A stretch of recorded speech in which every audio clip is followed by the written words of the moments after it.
법률관계 당사자 아까 잠깐 봤는데요. 행정청 그리고 행정주체 이렇게 나눠서 보셔야 된다 그랬고 행정주체는 이런 것들이 있다 이렇게 봤죠. 이게 구별 실익은 이제 피고가 다르다. 피고가 항고 소송을 제기했을 때 피고는 행정청 그리고 당사자 소송이라는 걸 제기했을 때는 이제 행정주체다 해가지고 이게 실익이 있다 이거고요. 아까 여기서 이런 게 이제 여러 가지가 있다 이렇게 봤고요. 그리고 공무수탁 사인이라는 개념 이게 되게 중요하다. 공무를 위탁받은 사인이다. 행정청으로부터 공무를 위탁받은 거예요. 그럼 뭐가 된다? 행정청이 돼요. 그 사인이 행정청이 되는 거야. 공무를 행정청으로부터 위탁받으면은 행정청이 된다. 그리고 행정주체의 지위도 같이 가져. 행정주체. 이게 국가공단체 공무수탁 사인 이게 이제 행정주체에 해당합니다. 행정주체. 그래서 공무수탁 사인에 해당하는 예가 중요해요. 예를 들어서 뭐 민영교도소가 공무수탁 사인인지 아니면은 경찰 임무를 수행하는 선장 뭐 그런 항공기 기장 이 공무수탁 사인인지 이렇게 예가 중요하거든요. 그래서 그거를 이제 보실 거고요. 그리고 요거 비교 개념도 되게 중요한 게 이제 공무수탁 사인하고 공의무 부담 사인이라는 거. 공의무 부담 사인. 요것도 이제 개념이 있어요. 의무만 부담하는 사인이에요. 의무만 부담하는 사인.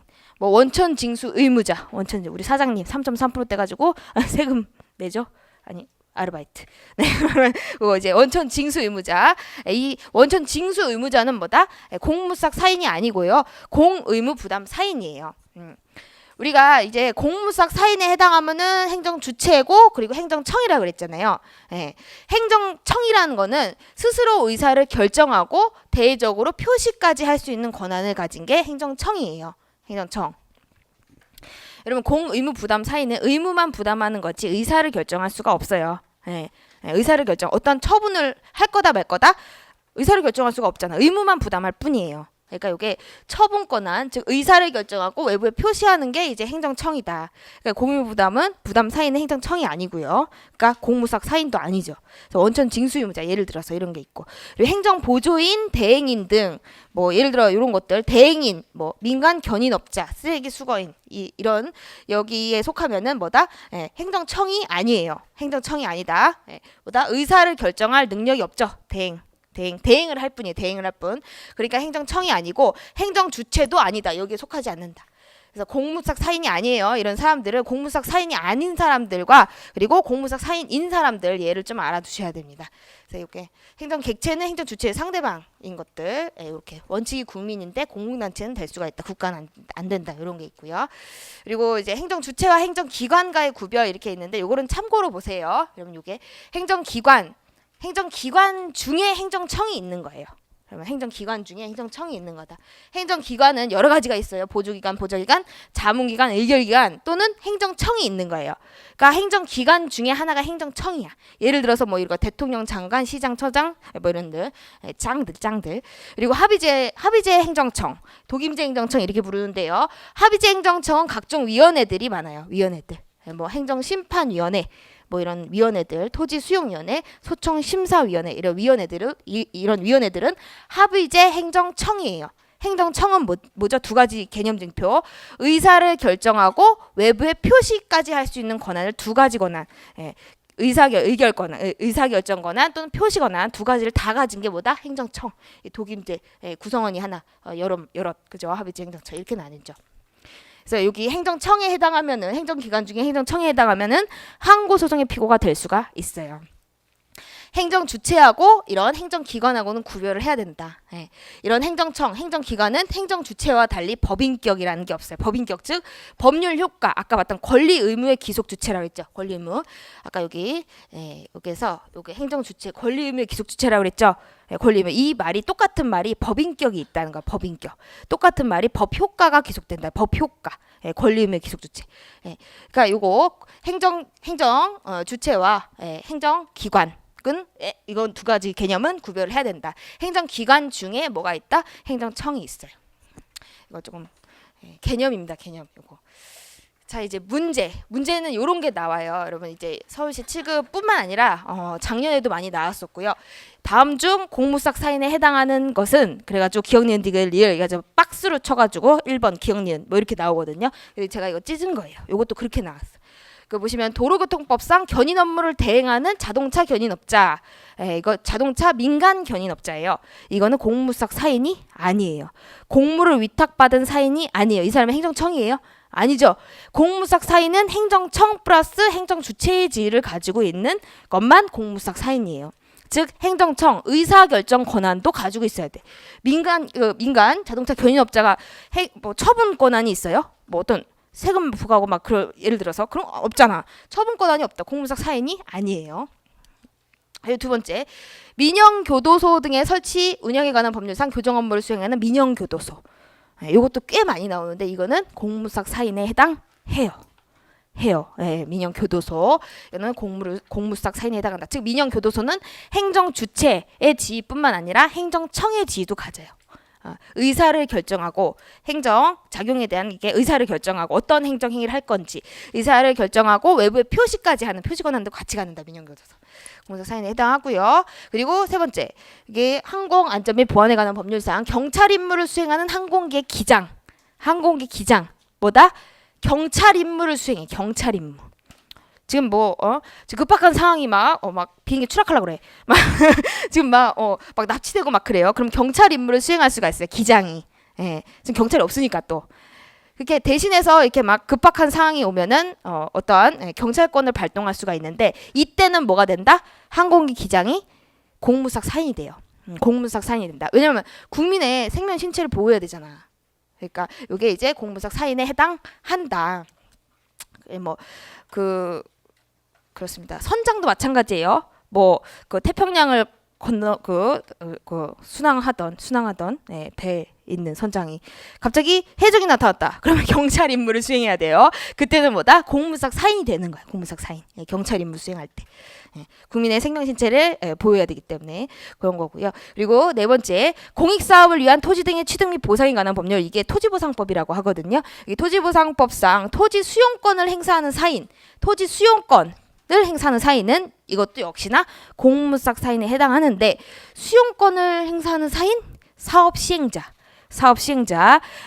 국토교통부 장관으로부터 사업 시행자가 사업 인정이라는 걸 받아요. 사업 인정. 사업 인정이라는 것은 공익 사업으로 인정을 받아가지고 그 사업 시행자가 수용권을 설정받는 거예요. 강제로 수용할 수 있는, 남의 토지를 수용할 수 있는 권한을 부여받는 거예요. 그때 토지 수용권을 설정받게 되거든요. 이 사업 시행자가. 국토교통부 장관, 예를 들어서 그 국교부 장관으로부터 위임을 받아요. 위임. 누가? 사업 시행자가. 이게 사인이죠. 그럼 이 사업 시행자가 누구랑 법률 관계를 맺죠? 토지 소유자. 그죠? 토지 소유자. 이 토지 소유자의 토지를 갖다가 수용하려 하는 거잖아. 수용. 그러니까 국토교통부 장관이 직접 이 사람을 만나가지고 수용하는 게 아니고 이 사람 사업 시행자한테 위임을 해요. 위임. 이 위임이 뭐다? 사업 인정이라는 거예요. 사업 인정. 공익사업으로 인정을 해서 이 사람한테 공익사업을 인정해 줄 테니까 네가 대신 이 사람 만나가지고 토지를 수용해서 그 토지 위에다가 공익사업을 해라. 그렇게 이제 위임을 하는 거죠. 이 국토부 장관 대신에 위임. 이게 사업 인정을 해준다. 공익사업 인정해가지고 수용권을 이렇게 설정을 해주는 거야. 그럼 이 사람이 이 토지 소유자의 토지를 수용하는 거예요. 수용하는 거. 여러분 만약에 이런 게 없어요. 국토부 장관 위임이 없어. 그러면 사업 시행자가 막 토지 소유자 막 토지 수용하고 그럴 수 있어요? 사인인데 사인 토지를 수용해? 못하지. 그러니까 이게 위임이 있기 때문에 행정청의 공무를 갖다가 위탁받아서 하는 거예요. 그러니까 이게 뭐다? 토지 수용권이죠. 수용권을 행사하는 사인, 즉 이게 사업 시행자는 뭐다? 공무sak 사인에 해당하는 거예요. 됐죠? 사업 인정을 받아요. 위임. 그러니까 요 사업 인정을 받으면은 뭐다? 토지 수용권을 행사할 수가 있어요. 이 사람한테. 그럼 그 위에다 공익 사업을 하는 거예요. 맞습니다. 옵니다. 그래서 요거 공무sak 사인에 해당하는지 해당하지 않는지 얘가 중요하니까 요거 조금 알고 계시고요. 그리고 이제 마지막 1편의 마지막이 이제 사인의 공법 행위로서의 신고 해가지고 신고 파트가 조금 중요합니다. 여러분 이제 그 기본 개념으로 신고 파트에서 가장 이게 이거를 모르시면 안 돼요. 수리를 요하지 않는 신고가 있고요. 여러분 사인의 공법행위. 사인이 예를 들어 인허가 신청하는 거야. 예를 들어 인허가 신청. 나 인허가 받고 싶으니까 인허가 신청을 한다. 그게 이제 신고야, 신고. 예. 그리고 또 뭐 출생 신고. 아기 태어나면 출생 신고하죠. 사인이 공법행위를 하는 거예요.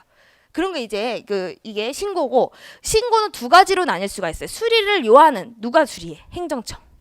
행정청이 수리를 요하지 않는 신고와 수리를 요하는 신고로 나뉠 수가 있어요. 가장 큰 차이점은 역시나 소송의 대상이 되는지 안 되는지예요. 수리를 요하지 않는 신고에서의 신고 또는 수리 거부, 그죠? 수리 또는 수리 거부, 그게 처분성이 인정되는지, 그리고 수리를 요하는 신고에서의 수리, 행정청의 수리 또는 그 수리 거부 행위가 처분성이 인정되는지, 처분성의 문제다 결국에는. 그래서 보시면은요, 다른 말로 이렇게도 불러요. 수리를 요하지 않는 신고는 자체완성적 신고, 뭐 자기완결적 신고 이렇게도 부르고, 그리고 수리를 요하는 신고는 행위요건적 신고, 행정요건적 신고 이렇게도 불려요. 가장 큰 실익보다 처분성 여부다. 수리를 요하지 않는 신고는요, 사실 거부 또는 수리, 그죠? 이게 거부가 뭐죠? 수리 거부예요. 수리 거부. 수리 거부 또는 수리가 뭐다? 처분성이 인정되지가 않아요. 이 부분이 중요합니다. 수리를 요하지 않는 신고. 여러분 요 말이 어려우시나요? 수리를 요하지 않는 신고. 이 말은요, 적법한 신고를 하면은 수리를 하지 않더라도 효력이 발생한다는 거예요. 그리고 수리를 요하는 신고라는 것은 적법한 신고를 했더라도 수리를 하지 않으면 효과가 발생 안 해. 그러니까 요거는 적법한 신고를 하면은 효력이 그냥 발생하는 거야. 수리를 했든 안 했든. 이거는 수리를 요하는 신고는 적법한 신고를 했다 하더라도 뭐가 있어야 된다? 수리가 있어야 돼. 그래야지 효력이 발생한다. 수리. 그래서 이게 수리를 요하는 거고 수리를 요하지 않는 거야. 근데 전제는 뭐다? 적법한 신고를 한 것을 전제로 하는 거야. 적법한 신고를 했다. 그겁니다. 그래서 요거는 적법한 신고를 했다면은 수리 의무가 없어요. 왜냐하면 적법한 신고만으로 효력이 발생하니까. 그리고 요거는 수리를 요하지 않는 신고, 자체완성적 신고라고 하는데, 이 자체완성적 신고는요, 실질 요건, 공무원이 실질 요건을 심사할 필요가 없어요. 형식 요건만 심사하면 돼. 형식 요건이라는 것은 어떤 자료, 서류가 첨부돼 있는지, 양식을 어떻게 뭐 주소 뭐 잘 썼는지, 그렇게 형식적인 것만 보고, 그게 형식 요건을 다 갖췄다 하면은 수리를 하면 돼요. 실질 요건은 찾아가서 안 봐도 돼. 뭔가 의심이 간다? 그럼 찾아가서 이게 노인복지주택인데 그 노인들이 그 주택에 진짜 살고 있나? 진짜 그 순찰하러 안 가봐도 된다는 거. 실제로 진짜 그렇게 그런 허가 신청을 했는지 찾아가서 확인을 안 해봐도 된다는 거예요. 형식 요건은, 실질 요건은 그거는 심사를 해야 된다는 거고, 실제로 진짜 진실성이야. 진실성. 신고의 진실성이 바로 실질 요건이에요. 형식 요건은 그냥 그렇게 양식 서류에 맡겨서 잘 제출을 했는지 그런 것만 보면 됩니다. 그래서 자체완성적 신고는 실질 요건 심사 의무가 없어요. 형식 요건만 보고선 형식 요건 이게 충족된다? 그러면 수리하면 돼요. 다르고, 이게 행정절차법상의 신고에 해당해요. 행정절차법상에 우리 통지함으로써 의무가 끝나는 신고라고 해가지고 도달함으로써 효력이 또 발생한다. 이래가지고 그 조문이 있어요. 40조에. 그래서 여기 행정절차법상의 신고는 자체완성적 신고를 얘기하고 있다. 요것도 꽤 많이 나옵니다. 이번에도 출제됐고요. 저쪽고 자체완성적 신고. 국민 입장에서는 이게 좋겠죠. 형식 요건만 심사하고 수리 받는 게 좋겠죠. 수리를 요하는 신고는요, 그 수리 거부나 수리가 처분성이 인정되는 거예요. 수리 거부나 수리가. 그리고 요거는 적법한 신고를 했다 하더라도 뭐다? 수리가 있어야 돼. 수리가 있어요. 수리가 없으면 효력이 발생하지 않아요. 신고의 효력이. 그러니까 수리 의무가 있고, 이거는 반대로 실질 요건 심사 의무가 있는 경우도 있어요. 반드시 해야 된다는 건 아니에요.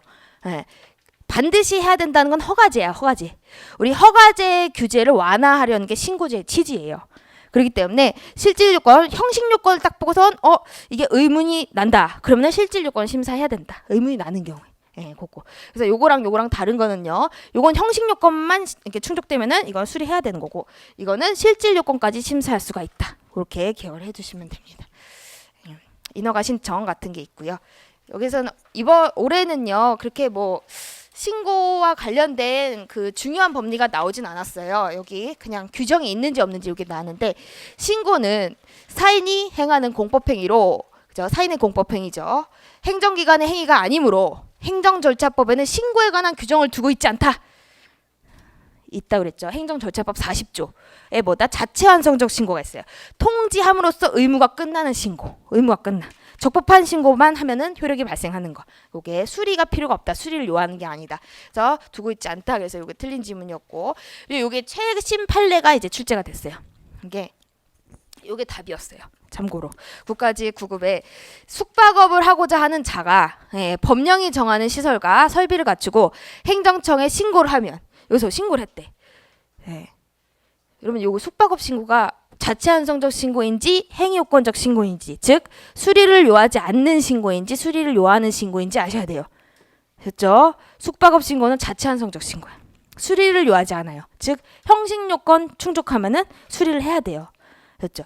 근데 여기 일단은 신고를 하면, 행정청에 신고를 하면 행정청은 공중위생관리 법령에 따라서 원칙적으로 이를 수리하며 함으로 새로 숙박업을 하려는 자가 기존에 다른 사람이 숙박업 신고를 한 적이 있는 시설 등의 소유권 등 정당한 사용 권한을 취득해서, 그러니까 새로 숙박업을 하려는 자가 정당한 사용 권한을 취득했다는 거예요. 잘 샀다. 취득해서 법령에서 정한 요건을 갖추어서 신고를 했다. 적법한 신고를 했다네. 이거 법령에서 정한 요건을 갖췄다 했다면 행정청으로서는 특별한 사정이 없는 한 이를 뭐 해야 된다? 수리하여야 된다. 수리해야 되고, 기존에 숙박업 신고가 외관상 남아있다는 이유로 이를 거부할 수가 없다. 이거는 사실 그죠? 형식 요건 충족이 딱 되면은 수리를 해야 된다는 거예요. 이런 거 다른 법상의 요건이 아니잖아. 기존 숙박업 신고가 있으면은 수리를 거부할 수 있다. 법에 없다는 거예요. 법상 요건이 형식 요건이 갖춰지면 수리를 해야 된다는 거예요. 법이 없다. 기존 이거 그렇죠, 여러분. 기존 숙박업 신고가 외관상 남아 있다는 이유로 새로 숙박업 하려는 사람 신고 거부하는 거 이상하지 않으세요? 아니. 여러분 이상한 거다. 왜냐하면은 기존 숙박업 신고가 있다 하더라도 그거는 옛날 사람 거잖아. 영업 주체가 달라졌잖아요. 근데 행정청에서는 뭐가 나올 수가 있죠?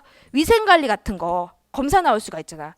그러면은 행정 주체가 달라지면 당연히 새로 신고를 해야 되는 거죠. 그죠? 행정 주체, 영업 주체, 갑자기 영업 주체가 달라지면, 그죠? 당연히 해야 되는 거다. 기존 숙박업 신고가 외관상 남아 있다는 이유로 이를 거부할 때, 이를 뭐예요? 숙박업 신고. 새로운 숙박업 하려는 자의 숙박업 신고를 거부할 수가, 수리 거부를 할 수가 없다는 거예요. 아셨죠? 그겁니다. 요거. 영업 주체를 혼동하면 안 된다. 영업 주체, 위생관리. 알고 계시고요. 그리고 이거는 이제 신고의 효과, 이제 신고 파트에서 좀 중요한 부분이라서 제가 조금 정리를 했는데요. 이제 수리를 요하지 않는 신고, 자체완성적 신고, 이거는 적법한 신고만 하면 돼요. 그죠? 수리를 전제로 하지 않아요. 적법한 신고만 하면 효력이 발생한다. 이때 적법한 신고를 하면은 도달함으로써 효력이 발생해. 도달. 상대방한테 도달을 하면은 효력이 발생한다. 수리는 의미가 없어요. 수리는 의미가 없다. 부적법한 신고를 했다. 그러면은 어떻게 될까요? 도달하면 효력이 발생해요? 상식적으로 정의관념과 상식에 비춰서 그래서 아니죠. 도달한다고 효력이 발생하는 것도 아니고 수리한다고 효력이 발생하는 것도 아니에요. 이해를 하시면 돼요. 이해를. 그러니까 이게 부적법한 신고 또는 무신고 행위는 이렇게 행정 제재의 대상이 될 수 있기 때문에 이게 부적법한 신고인지 아니면은 이게 무신고인지 이거를 좀 아셔야 돼요. 이거 신고를 안 한 거에 해당하는지. 부적법한 신고 했으면은 이건 무신고에 해당하죠. 제재의 대상이 될 수가 있다. 이제 수리를 요하는 신고. 이거는 수리를 전제로 하는 거죠. 수리 행위가 있어야 돼. 그래야지 효력이 발생하죠. 요거는 적법한 신고를 했어요. 그러면 도달한다고 효력 발생하는 게 아니라 뭐다? 수리를 해야지 효력이 발생해. 수리를 해야지. 여러분 그건 부적법한 신고. 부적법한 신고를 갖다가 수리를 했어요. 그러면 효력이 발생하나요? 나눠보셔야 돼요. 이거는 도달한다고 효력 발생하는 건 아니잖아. 그죠? 여기도 그렇고요. 근데 이게 수리를 했어요. 그럼 이거는 하자 있는 수리 행위가 돼요. 하자 있는 수리 행위. 그래서 요 하자의 정도에 따라서 뭐다? 무효일 수도 있고 취소일 수도 있어요. 취소 사유일 수도 있어요. 이게 나눠질 수가 있다. 부적법한 신고를 했는데 수리를 했다. 그럼 이 수리에 하자가 있죠. 그 하자의 정도에 따라서 하자가 중대하고 명백하면 무효거든요. 그러면 이 수리가 무효가 되는 거예요. 근데 이 수리에 하자가 있다 했잖아. 이 하자가 중대하지 않거나 명백해. 또는 중대한데 명백하지 않아. 또는 중대하지도 않아. 뭐 이렇게. 그러면은 뭐다? 취소 사유가 돼요. 그래서 취소 사유가 되면은 취소 전이면 뭐다? 유효. 취소 후면 무효가 되는 거예요. 뭐가? 수리했다잖아. 부적법한 신고를 했는데 수리를 했다고 그랬잖아. 그러니까 요 하자의 정도에 따라서 이 수리가 어떻게 효력이 달라질 수가 있습니다. 요거 조금 알고 계시고요. 앞부분 또 중요하고 이제 2편 행정법 통론 들어가 보도록 할게요. 요거는 이제 장별로 이제 해놓은 건데 한번 좀 비교해서 보시고요. 어디가 좀 많이 출제가 됐구나 이런 것들. 요것도 역시나 이제 판례가 많이 출제가 되죠. 판례가 아주 정말 많다. 보시면은 이제 행정입법이에요. 여러분 저희가 우리 행정작용법에는 여러 가지가 있어요. 진짜 많아요. 행정청이 국민에 대해서 어떤 행정작용을 하잖아요. 행정작용. 근데 이 작용이라는 것은 이게 대외적으로 국민한테 작용을 하는 거예요. 근데 이 작용의 형태는 되게 다양한 게 많아요. 행정입법을 할 수도 있고, 또는 행정행위라는 걸 할 수도 있고, 또는 사실행위라는 걸 할 수도 있고, 행정계획이라는 걸 할 수도 있고, 행정지도라는 걸 할 수도 있고, 여러 가지가 많단 말이에요. 그래서 그런 것들을 하나하나 다 배우는 거예요. 우리 뒤에 소송 파트에서 처분성 여부와 많이 연관이 돼요. 즉 대상적 소송 요건, 소송 제기할 때. 그래서 요게 이제 하나하나 배우게 됩니다. 첫 번째가 이제 행정입법이라는 행정작용을 배우는 거예요. 그래서 행정입법 보시면은요. 이거는 행정입법이라는 거는 행정부가 만드는 법이에요. 행정부가 만드는 법. 근데 국가, 지자체 이렇게 나눠보고 국가가 어떤 것들을 만들 수 있냐면 법규명령 또는 행정명령 같은 걸 만들 수가 있어요. 행정부가. 법규명령, 행정명령. 이게 법규예요. 법규. 여러분 법규란 말 들어가면요. 국민이 수험자로 생각하면 돼요. 법규. 그죠? 법규. 그러니까 국민의 권리 의무에 영향을 미친다는 거예요. 법규라는 말이 들어가면 법규명령은 국민의 권리 의무에 영향을 미치는 거. 그리고 여기 행정명령이라는 거. 행정규칙. 똑같은 얘기예요. 행정명령, 행정규칙. 이거는 공무원이 수험자인 거예요. 공무원이 수험자. 국민의 권리 의무에 영향을 미치지 않는다. 즉 이거는 작용을 하잖아요. 지금 국민에 대해서 저거 행정명령 이렇게 작용을 하는 게 이제 법규명령 일 가능성이 가장 크다. 법규가 작용을 국민한테 하는 거고 이게 법규성이 있는 거. 법규성이 없는 거는 뭐다? 공무원 내부. 그죠? 공무원 내부. 이게 내부 관계. 이거는 법규성이 없어요. 이건 법규라고 하지 않아요. 공무원이 수험자인 것은 법규가 아니야. 법규란 말이 붙을 수 있는 거는요. 국민을 전제해야 돼. 국민한테 어떤 걸 해라라고 해야지 법규라고 할 수가 있어요. 그래서 이거는 국민이 수험자인 거.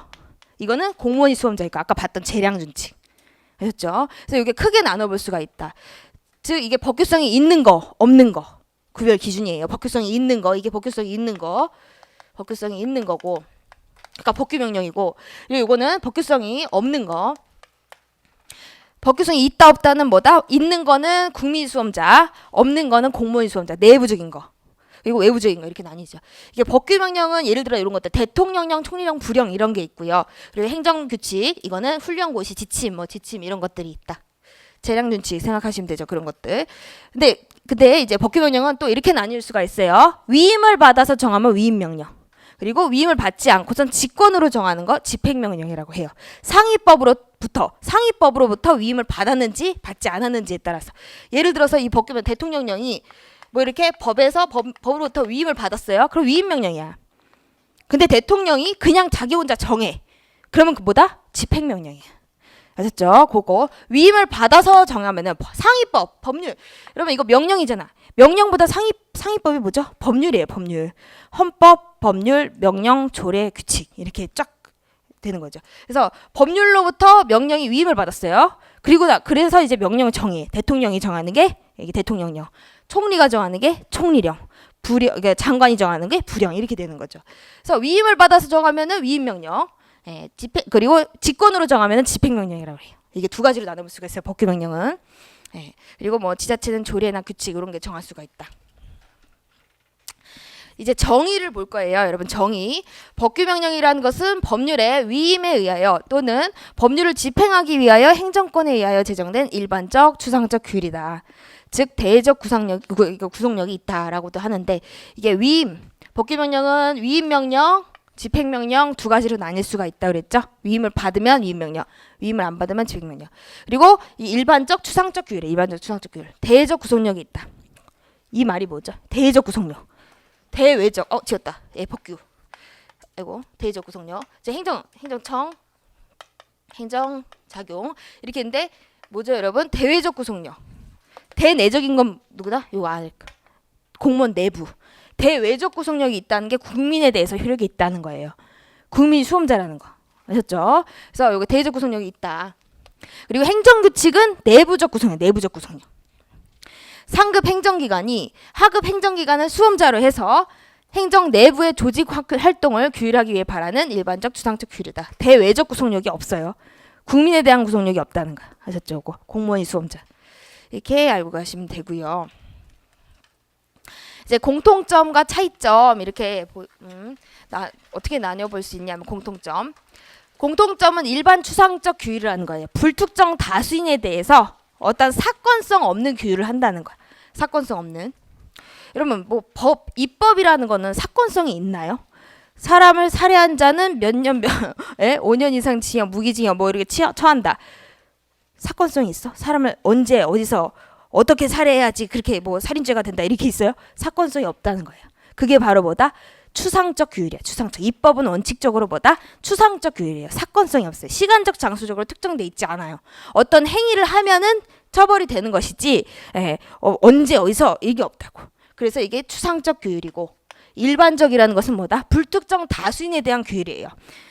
너는 면제해줄게 이런 거 없다. 이런 거는 사람을 살해하면은 안 돼. 모든 사람이 그러면 안 되죠. 그러니까 이게 불특정 다수인에 대한 시간적 뭐 공간적 사건성이 없는 규율이 입법이라는 거예요. 공통점 입법. 법규명령 행정규칙 다 입법이죠. 그래서 일반 추상 규율이다 원칙. 그래서 행정행위가 아니에요. 행정행위는 개별적 구체적 규율이에요. 이게 일반적 규율이 아니라 요거 반대말이 개별적이야. 요 개별적. 요 개별적. 그리고 요게 반대말이 구체적이에요. 구체적. 특정인에 대해서 시간적, 장소적으로 특정된 처분을 하는 게 이게 행정행위예요. 이게 행정행위다. 근데 이게 아니라는 거죠. 일반 추상규율이니까 행정행위가 아니다. 근데 처분성은요. 그래서 이게 원칙적으로 인정되지 않은데 행정행위가 아니니까 예외적으로는 인정될 수도 있어요. 처분성이 인정될 수 있다. 뭐가? 행정입법이. 예외적으로 이런 것들 있습니다. 요거 꼭 알고 계셔야 돼요. 여러분 요게 항이라고도 하는데 항정신병 치료제 요양급여 인정 기준에 관한 보건복지부 고시. 이거는 릴리 회사라는 항공 릴리 회사에 대해서 콕 집어가지고 의약품을 딱 지정을 하는 거예요. 몇 차 의약품을 딱 지정을 하는 거예요. 콕 집어서 보건복지부 고시가. 그리고 약제급여 비급여 목록 급여 상한 금액표에 대한 이거 보건복지부 고시. 이것도 한미약품이라는 회사에 대해서 콕 집어가지고 이게 출고가 같은 걸 정하는 거예요. 그리고 두밀분교 폐지 조례는요. 분교 이름이 두밀이에요. 두밀이라는 분교를 폐지해라 꼭 집어가지고 조례를 정한 거예요. 그리고 청소년 유해매체물 결정고시 이거는요. 일반 처분이라고도 하는데 불특정 다수인에 대해서 금지 의무. 어떻게 일률적으로 하지 마라. 어떻게 해라. 라고 의무를 지우는 거예요. 그래서 요거는 네 가지는요. 처분성이 있어요. 처분성이 있다. 콕 집잖아. 콕. 원칙적으로 일반적 추상적 규율이기 때문에 요 두 가지는 처분성이 없어요. 근데 예외적으로 법규 자체가 즉 법규명령 행정규칙 자체가 이렇게 콕콕 집어. 그럼 이거는 처분성이 인정될 수가 있어요. 처분성이 인정될 수가 있다. 요거를 처분법규라고 해요. 항고소송의 대상 적격이 인정될 수가 있다. 처분법규는 처분성이 있어요. 그렇죠? 일단은 그렇게 알고 가시고. 차이점은 이제 대외적 구속력, 국민이 수험자인지 공무원이 수험자인지, 그리고 법적 근거 이런 것들이 있고요. 일단은 뭐 여기 이거를 이해를 조금 하시면은 요 문제도 조금 푸실 수가 있어요. 법규명령이 구체적인 집행행위 없이 직접 개인의 권리 의무에 영향을 준다. 집행행위 없이. 법규명령이 집행행위가 필요가 없네. 그 자체가 집행행위니까. 집행행위가 뭐죠? 처분. 즉 처분 법규인 경우에는 뭐다? 여기에서 처분성이 인정되죠. 그거예요, 여러분. 아까 여기서 요거 처분법규라고 그랬죠. 그러니까 요거는 이 자체가 집행행위야. 콕 집어서 어떻게 하라고 규율하죠. 이 자체가 집행이기 때문에 따로 집행행위가 필요가 없어요. 그래서 이거를 갖다가 항고소송의 대상으로 삼으면 돼요. 그냥 이 두밀분급 폐지조례에 대해서 무효 확인 소송으로 이제 항고소송을 제기하면 돼. 이 자체가 소송의 대상이 돼요. 여러분 그런 게 있어요. 우리 항고소송하고 당사소송하고 나뉜다 그랬잖아요. 가장 중요한 거 우리 소송이. 항고소송의 대상이 되는 거는요. 처분성이 인정되는 것들이에요. 처분성. 국민의 권리임에 직접 영향을 미쳐야 돼. 예를 들어서 운전면허 취소 처분. 직접 영향을 미치죠. 몇 년 몇 월 며칠 어디 지나가다가 운전면허 했다. 걸렸다. 그럼 딱 통지서 날라오잖아. 그런 게 처분이라는 거예요. 뭐 입법 같은 거 이런 건 처분이 아니에요. 콕 집지 않잖아. 당신 어떻게 해라. 이런 게 아니잖아요. 그러니까 항고소송의 대상이 되는 거는 처분성이 있는 것들이 이게 대상이 되는 거고 처분이 아닌 것들은 당사소송의 대상이 돼요. 그래서 항고소송의 대상성이 인정되는 처분을 꼭 알고 계셔야 돼요. 처분인지 아닌지. 그래서 요거는 처분 그 자체가 처분이에요. 처분. 그래서 요게 법규 명령이 구체적인 집행이 없이 직접 개인의 권리 의무에 영향을 준다. 그 자체가 뭐죠? 직접 국민에게 효력이 있죠. 그 자체가 직접 집행위가 없이 그 자체가 처분이라는 소리예요. 그 자체가 처분. 그렇기 때문에 처분성이 인정돼서 항고소송의 대상이 될 수가 있어요. 오케이. 이게 왜 이러지? 네, 여러분 이거 입니다. 이거 맞는 거예요. 처분성 인정된다. 못 봤네. 오타입니다. 오타. 죄송합니다. 그리고 여러분 여기 두 번째 보시면요. 보건복지부 고시. 이거는 이제 구체적으로 아까 그거를 네 가지를 알고 계시면 이거 쉽게 풀 수가 있는 거였어요. 약제급여. 보건복지부 고시. 아까 여기서 두 가지 보건복지부 고시가 나왔어요. 하나 항정신병 치료제 그리고 약제급여 고시. 이 두 가지는 처분법규에 해당한다. 처분고시에 해당한다. 그래서 요거 보건복지부 고시인 약제급여 고시 이것도 역시나 이건 처분법규이기 때문에 그 자체로서 국민건강보험 가입자 그러니까 국민건강공단 요양기관 등의 법률관계를 직접 규율한다. 그래서 그 자체가 뭐다 항고소송의 대상이 되는 처분에 해당한다. 이렇게 판단을 했어요. 아까 그 처분법규니까 이걸 알고 계시면 쉽게 풀 수 있었어요. 그거 네 가지를 꼭 암기해 주세요. 그리고 이게 대외적 구속력 법규성이다. 이거는 아까 봤던 걸로 보시면 돼요. 네, 양면적 구속력, 내부적, 외부적 효력이다. 외부적이라는 거는 여러분 행정청 이외 국민법원이라는 얘기예요. 국민법원을 구속한다는 얘기야. 외부가 누구죠? 국민법원. 그리고 행정규칙은 내부적 효력. 근데 공무원은 행정규칙을 어기면 징계받아요. 그래서 공무원은 행정규칙을 지켜야 된다. 공무원 징계 사유예요. 꼭 알고 계시고요. 맞습니다. 이렇게. 이거는 이제 봤던 거. 네. 법규 명령은 내부적 효력이 있다. 법규성이 있다. 즉 국민의 권리 의무를 규율한다. 내부적 효력. 요거는 내부적 효력도 있긴 해요. 그래서 공무원 같은 경우는 징계를 받을 수가 있다. 그런 거고. 외부적 효력이 있다는 것은 법원과 국민을 구속한다는 거. 법원을 구속한다는 거는 법원한테 재판 기준이 된다는 거예요. 재판 기준이 된다. 법규 명령을 위반한 처분은 뭐다? 위법한 거예요. 법규 명령이 재판의 기준, 즉 처분의 위법 적법 여부의 기준이 돼요. 법규 명령은 대외적 효력이 있기 때문에 이게 외부적 효력. 그래서 법규 명령 위반을 이유로 소재기가 가능하다. 근데 행정규칙은 달라요. 외부적 효력, 법규성이 없어. 즉 외부가 누구예요? 외부. 국민법원에 대해서 효력이 없어요. 그렇기 때문에 국민이 그거를 굳이 따를 이유는 없죠. 당연하죠. 국민 수험자가 아니니까. 그리고 법원도 역시나 그에 따라서 처분의 위법적법 여부를 판단할 필요가 없어요. 재판 기준이 되지 않는다는 거예요. 법전에 없다는 거예요. 법전에. 편면적 구속력이다. 편면적 행정규칙이라는 것은 법원 국민을 구속하지 않는다. 뭐 사실상의 구속력은 있을 수도 있지만 구속하지 않고요. 재판 기준이 되지 않는다. 법전 속이 없다는 거예요. 어떤 처분이 행정청이 행한 처분이 이게 위법적법 여부, 위법한지 적법한지는 뭘 보고 판단한다? 법규 명령, 법률, 헌법, 법규 명령을 기준으로 판단을 하는 거예요. 행정규칙에 위반한 처분이라고 반드시 위법한 처분이 되는 건 아니에요. 그리고 행정규칙에 따른 처분이라도 반드시 적법한 것도 아니에요. 그리고 적법성이 추정되지도 않아요. 그러니까 처분의 위법적법 여부는 뭘 기준으로 판단한다? 법규 명령, 법규성이 있는 상위법령을 기준으로 판단하는 거예요. 아셨죠? 이걸 법전 속에 없습니다. 그러니까 행정규칙을 위반한 처분이라 하더라도 위법한 게 아니에요. 국민 입장에서 항상 생각하는 거예요. 국민. 행정청으로부터 국민이 어떤 처분을 받는 거잖아요. 처분. 그러니까 이 처분이 싫으니까 소를 제기하겠죠. 네, 소를 제기한 취소소송. 법원에 이제 취소소송을 제기하잖아. 취소소송. 외부적 효력이 있다는 건 뭐죠? 여기 빼면 누구다? 국민법원. 항상 우리는 구제 절차로 가는 거예요. 소송과 심판. 우리 소송 심판은 이렇게 3명이 등장을 해요. 네, 3명. 행정청이 행한 처분에 대해서 국민이 다퉈요. 요걸 항상 기억. 심판은 여기 이제 행정심판위원회로 바뀌고, 예, 행정부 내부에 있어요. 예, 요게 이제 그러니까 행정부 외부는 누가 있다? 국민법원. 그러니까 외부적 효력이 있는 거. 예, 요게 이제 법규명령은 그렇다. 그리고 행정규칙은 외부적 효력이 없다. 예. 그러니까 행정부 내부밖에 모르는 거예요. 공무원만 아는 거예요. 공무원만. 예. 그래서 요거를 이제 재판 규범이 없다는 거, 법전속이 없다. 그걸 알고 계세요. 다시 여러분 여기서 이렇게 가잖아요. 그러니까 여기 이 사람은 주장을 하겠죠. 행정청의 처분은 위법하다. 그러니까 이 위법한 처분을 취소해라라고 소송을 제기하죠. 그러면 법원은 어떤 걸 심사하죠?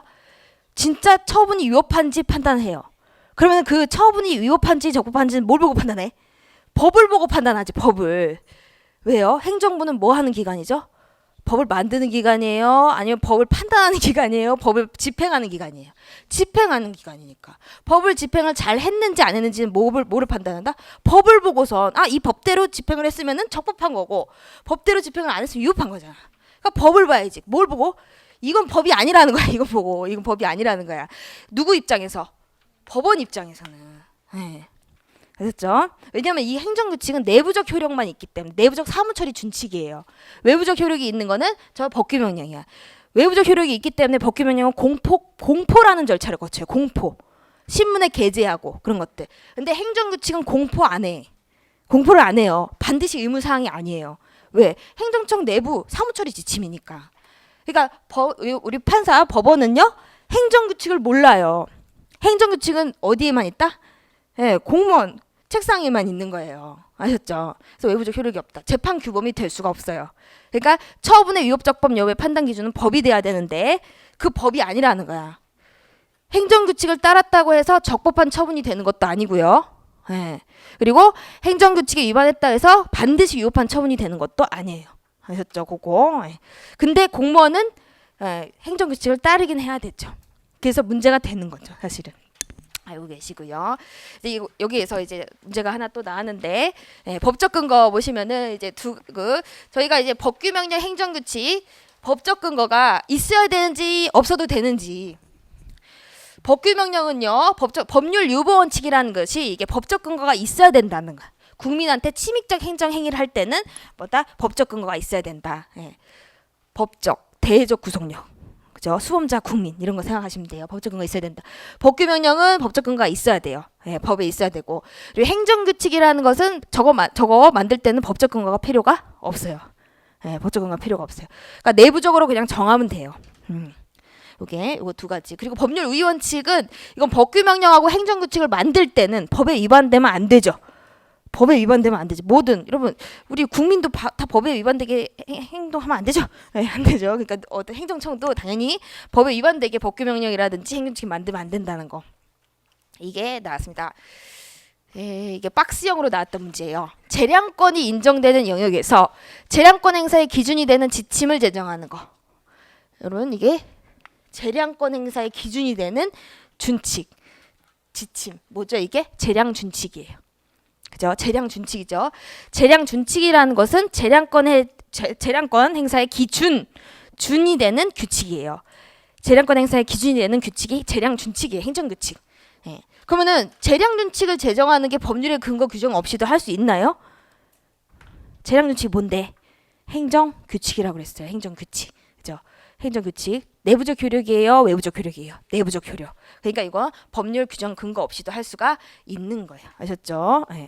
이게 어떻게 나왔었냐면 다음 중 법률의 규정에 법률의 근거 규정 없이도 할 수 있는 것은 해가지고 기억 니은 디귿 리를 이렇게 나왔었어요. 예. 그 이제 다 제가 찢어놨는데 찢어놨는데 이게 이렇게 나왔습니다. 재량윤칙은 행정규칙이다라는 걸 묻고 있어요.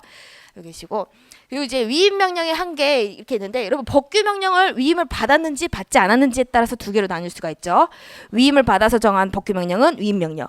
그리고 위임을 받지 않고선 직권으로 대통령, 총리, 부령이 장관이 직권으로 발한 거는 뭐다? 집행 명령. 그렇게. 근데 이제 위임 명령의 한계가 있는데 그 일단은 위임 명령 한계 두 가지로 나눠볼 수는 있어요. 상위법 측면에서는 위임을 하는 상위법이죠. 상위법이 하위법에 이렇게 위임을 하죠. 위임이 있다고 하니까 지금 위임을 할 때 상위법 측면에서는 위임을 어떻게 해야 될까요? 그냥 네가 다 해. 이게 아니라 구체적으로 범위를 정해야 돼. 예, 이렇게 포괄해서 위임하면 안 돼요. 구체적으로 어떤 거를 하위법에서 정해라라고 범위를 정해야 된다는 거예요. 그래서 여기는 포괄 위임 금지 원칙이 적용이 돼요. 위임 명령의 경우. 그러면 하위법은 어떻게 될까요? 위임 받은 범위 내에서만 정해야지. 딴 거 정하면 돼요, 안 돼요? 안 돼. 그래서 위임의 한계를 일탈하면 안 된다라는 법칙이 이제 이게 여기가 적용이 되는 거고. 그래서 상위법은 포괄해서 위임하면 안 된다. 이런 거가 있어요. 법률이 위임 명령에 위임할 때 구체적으로 범위를 정해서 위임해야 한다는 원칙이다. 일반적 추상적 위임은 안 된다. 그 구체적 위임의 판단 뭐 누구든지 당의 법률이나 상위법으로부터 하위법에 제정될 내용을 대강 예측할 수 있어야 된다. 네, 구체적으로 상위법을 보고서 이게 대강 예측할 수 있어야 된다. 이게 이제 포괄 위임 금지 원칙이고요. 이제 뭐 이건 종합적으로 판단한다. 그리고 이제 재위임, 위임을 받은 거를요, 여러분 또 한 번 또 위임을 할 수가 있어요. 즉 법률이 대통령의 어떤 사항을 위임했어요. 이러이러한 사항은 대통령령으로 정한다. 위임을 하고. 근데 또 위임을 해. 대통령이 뭐다? 이러이러한 사항 대통령령으로 이러이러한 사항은 부령이 정한다. 장관이 정한다. 이렇게 또 위임을 한다는 거예요. 이런 경우가 되게 많아요. 그러면 이 재위임이 가능한지 요건이 충족되면 가능해요. 요건. 어떤 요건이 있냐면 전면적 재임은 안 돼요. 똑같이 정하면 안 돼. 전면적 재임은 안 된다. 어떤 대강을 정하고 특정 범위를 정해가지고 세부적인 사항을 위임해야 돼요. 그러니까 대충은 정해야 된다는 거예요. 대통령이. 아무것도 안 하고 있으면 안 된다. 아셨죠? 대강은 정해야 된다. 이게 재위임의 한계예요. 대강은 정해야 돼. 몇 글자라도 붙여야 돼. 그냥 아예 백지로 위임하면은 수권법에서 대통령령으로 위임하라고 그랬지 부령으로 위임하라고 안 했잖아. 하나도 안 정하면은 법률에서 장관한테 위임한 거 똑같이 되는 거죠. 그러니까 대강은 정해야 된다. 대강. 그렇습니다. 수권법의 취지. 그래서 이게 문제가 나왔죠. 법규 명령이 법률에서 위임받은 사항에 대하여 대강을 정하고 그중 특정 사항에 대하여 범위를 정하여 하위법령에 다시 위임하는 경우에는 뭐가 허용된다? 재임이 허용된다. 여기 노란색 대강 특정 사항의 범위 이게 재임의 한계예요. 됐죠? 이게 재임이 허용된다라는 거. 그렇습니다. 그리고 이게 법규 명령은 이제 위임 명령, 집행 명령 이렇게 나뉜다고 했고요. 요게 이제 위임이 받은 거 법률 그리고 이거는 위임을 받지 않고 직권으로 발한 거. 이 집행 명령은요, 여러분 이거 절차 집행을 위한 거라고 생각하시면 돼요. 절차적인 거, 내용이 기술적인 거. 그리고 뭐 이런 거 위임 명령은 새로운 내용을 국민의 권리 의무에 관한 거를 위임을 받았으니까. 국회로부터 위임을 받았으니까 국민의 권리 의무에 관한 새로운 내용을 규정할 수 있는데 집행 명령은 이게 절차적인 기술적인 거잖아. 절차 내용 자체가. 그러니까 국민의 권리 의무에 관한 새로운 내용을 규정할 수가 없다. 예, 요런 게 있고요. 요거는 여러분 이건 그냥 이해만 하시면 돼요. 법률이 없어졌어요. 근데 위임 명령은 가만히 있나요? 아니죠. 이것도 없어진다. 그러면 만약에 그러면은 위임 명령이 없어졌어. 그럼 법률은 가만히 있나요? 가만히 있지. 그죠? 가만히 있죠. 이게 없어지면은 이것도 없어지는 거죠. 위임 명령도. 근데 위임 명령이 없어졌다고 모법이 없어지는 건 아니다. 예, 그거. 요거는 상위법이 없어졌으니까 위임 명령도 폐지된다는 거고요. 그러면 여러분 요게 그 상위법에서 위임의 근거가 있어요. 위임의 근거가 있다가 없어졌어. 있다가 그가 상위법에서 위임을 하고 있다가 나중에 위임이 없어졌어요. 위임의 근거가 없어요. 상위법에. 그러면은 아래 이 하위법 위임받은 그 명령, 위임 명령은 어떻게 될까요? 있다가 근거가 없어졌네. 그러면 유효였다가 뭐가 되는 거다? 무효가 되는 거예요. 아셨죠? 그게 위임 명령은요, 위임의 근거가 있어야지 유효한 거예요. 그러니까 위임에 근거가 있다가 없어지면은 그때부터 뭐다? 무효가 돼요. 위임 명령은 존재 이유가 없어요. 아셨죠? 그럼 반대로 위임의 근거가 없다가 나중에 위임의 근거가 생겨요. 그러면 어떻게 되죠? 그때부터 하위 명령은 유효하게 되는 거예요. 아셨죠? 네, 여기까지 알고 계시고요. 그리고 이제 집행명령은요, 이제 소멸 쪽이에요. 두 가지로 나눠서 조금 보셔야 되는데, 지금 이거는 상위법이 폐지 실효된 것만 이렇게 적혀 있고, 이거는 폐지 실효된 경우 또는 개정된 경우 이렇게 나눠서 볼 수가 있어요. 상위법령이 상위법령이 폐지 또는 실효되면 집행명령은 어떤 영향을 받는가? 그러면 가만히 있을까요, 집행명령? 집행명령이 뭐라고 그랬죠?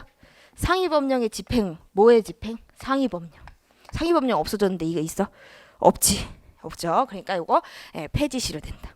근데 이게 개정됐을 때, 상위법령이 개정됐을 때, 이때는 집행명령이 어떻게 되는지 어떻게 될까요?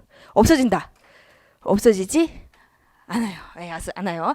새로운 집행명령이 제정되기 전까지는 효력이 유지된다. 이렇게 두 가지를 나눠서 보셨으면 좋겠습니다. 네. 이렇게 보시고요. 법률 종속명령을 보고 계세요. 대부분이 법률 종속명령. 그러니까 법률 종속명령이라는 것은 법률 아래 하위 효력이 있다는 거예요. 법률. 대부분이 그래요.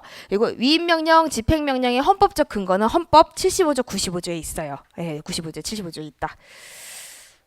보시면 문제가 어떻게 되어 있냐면 법규명령이 법률상 위임의 근거가 없어 무효였다. 위임의 근거가? 위임을 받았나 보다.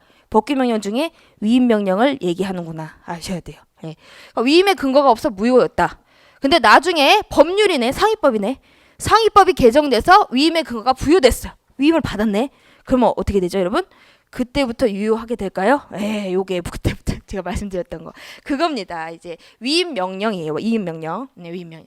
위임의 근거가 없어서 하위 법규명령이 무효였더라도 나중에 상위법의 개정으로 상위법으로부터 위임을 받았다. 그러면 그때부터 유효한 법규명령이 된다. 요게 많이 나와요. 어디를 틀리게 나오냐면은 그때부터가 아니고 소급해서 유효가 된다. 이렇게 틀리게 나와. 소급해서. 그리고 아무런 영향을 받지도 않는다. 이렇게 해서 틀리게 나와. 아셨죠? 그때부터 유효, 그때부터 무효 이거 꼭 알고 계세요. 소급이 아니고 아무런 영향을 받지 않는다. 그것도 아니에요. 그리고 요거까지 하면은 조금 끝날 것 같네요. 법규명령 하자 있는 성립 발효 요건을 갖추지 못한 즉 하자 있는 법규명령의 효력. 여러분 법규명령에 하자가 있으면 무효일까요? 취소일까요? 찍어보세요. 법규명령에 하자가 있으면 무효예요. 여러분 무효 아셨죠? 법규명령에 하자가 있으면요 이거는 무효다. 왜 그럴까요? 법규명령은요 행정행위가 아니에요. 법규명령은요 행정행위만 취소할 수 있다는 말을 붙일 수가 있어요. 여러분 아셨죠? 행정행위만 취소라는 말을 붙일 수가 있는 거예요. 행정행위만. 근데 이거는 법규명령은 행정행위가 아니거든. 이건 행정행위가 아니에요. 그렇기 때문에 공정력이라는 게 없어요. 공정력은요 한마디로 그렇게 생각하시면 돼요. 하자에 있는 지금 하자잖아. 하자에 있는 행위라도 행정행위예요. 행정행위. 하자에 있는 행정행위더라도 무효가 아닌 한 취소되기 전까지 유효한 힘이에요. 취소되기 전 유효한 힘. 행정행위가 유효한 거예요. 취소되기 전에는. 취소되기 전에 행정행위가 보다 유효다. 근데 취소되면 어떻게 된다? 소급해서 무효가 되는 거예요. 그 행정행위가. 그게 이제 공정력이거든. 근데 이 공정력은요 행정행위에만 있는 효력이에요. 그러니까 이게 공정력이라는 것은 뭐라고 했죠? 취소 전에 유효한 힘. 그러니까 취소를 전제로 하는 거예요. 취소를. 그러니까 행정행위가 아닌 것들은 하자가 있으면 무효예요. 아셨죠? 그러니까 법규명령 행정행위 아니에요. 아까 여러분 법규명령이 뭐라고 했죠? 아까 일반적 추상적 규율이라고 그랬죠. 일반적 추상적 규율. 그러니까 대의적 효력은 있지만 일반적 추상적 규율은 처분성이 없어요. 행정행위성이 없어요. 행정행위성이 있는 거는 개별적 구체적 규율을 해야 돼. 행정행위성이 있다는 것은 아셨죠? 콕 집어가지고 몇 년 몇 월 며칠 음주운전했다. 그렇게 콕 집어가지고 그게 행정행위성이라는 거죠. 그게 행정행위가 아니기 때문에 공정력이 없습니다. 그래서 이건 무효예요. 무효. 공정력이 있어야 취소를 논할 수가 있어요. 그리고 하자 있는 행정행위예요. 이 경우에는 요거는 행정행위잖아. 공정력이라는 게 있어. 공정력. 취소 전에 유효 아님. 그래서 이게 하자. 여러분 이게 하자가 있다는 거는 위법하다는 거예요. 똑같은 얘기예요. 위법하다. 하자가 있다. 주체의 하자, 절차의 하자, 내용의 하자, 형식의 하자. 그런 하자가 있다는 것은 그 작용이 위법하다는 거거든. 근데 위법하다고 다 무효가 되는 건 아니라는 거야. 어떻게 된다? 위법성의 정도, 즉 하자의 정도에 따라서 무효 또는 취소가 될 수도 있어요. 하자의 정도. 위법성의 정도. 그죠? 위법성과 하자는 똑같은 얘기고 이 정도에 따라서 무효일 수도 있고 행정행위가 취소일 수도 있다. 그럼 하자의 정도 어떻게 판단하냐? 중대 명백설. 하자가 중대하고 명백하면 뭐다? 무효예요. 무효. 그 행위는 무효. 근데 그 외의 것들 명백하지 않거나 뭐 중대하지도 않거나 뭐 이런 것들 그런 건 뭐다? 취소 사유에 불과해. 취소 사유. 네. 취소 사유. 즉 취소가 되면은 소급해서 무효가 되지만 취소 전에는 유효한 거예요. 유효한 거. 그래서 요거를 조금 잘 알고 계세요. 요게 계속 나오는 이게 법리이기 때문에 꼭 알고 계셔야 됩니다. 중대하고 명백해야지 무효가 된다. 이게 우리 판례 입장이에요. 하자의 정도에 관해. 그리고 요거 명백성은 뭐다? 일반인 입장에서 판단한다라는 거고.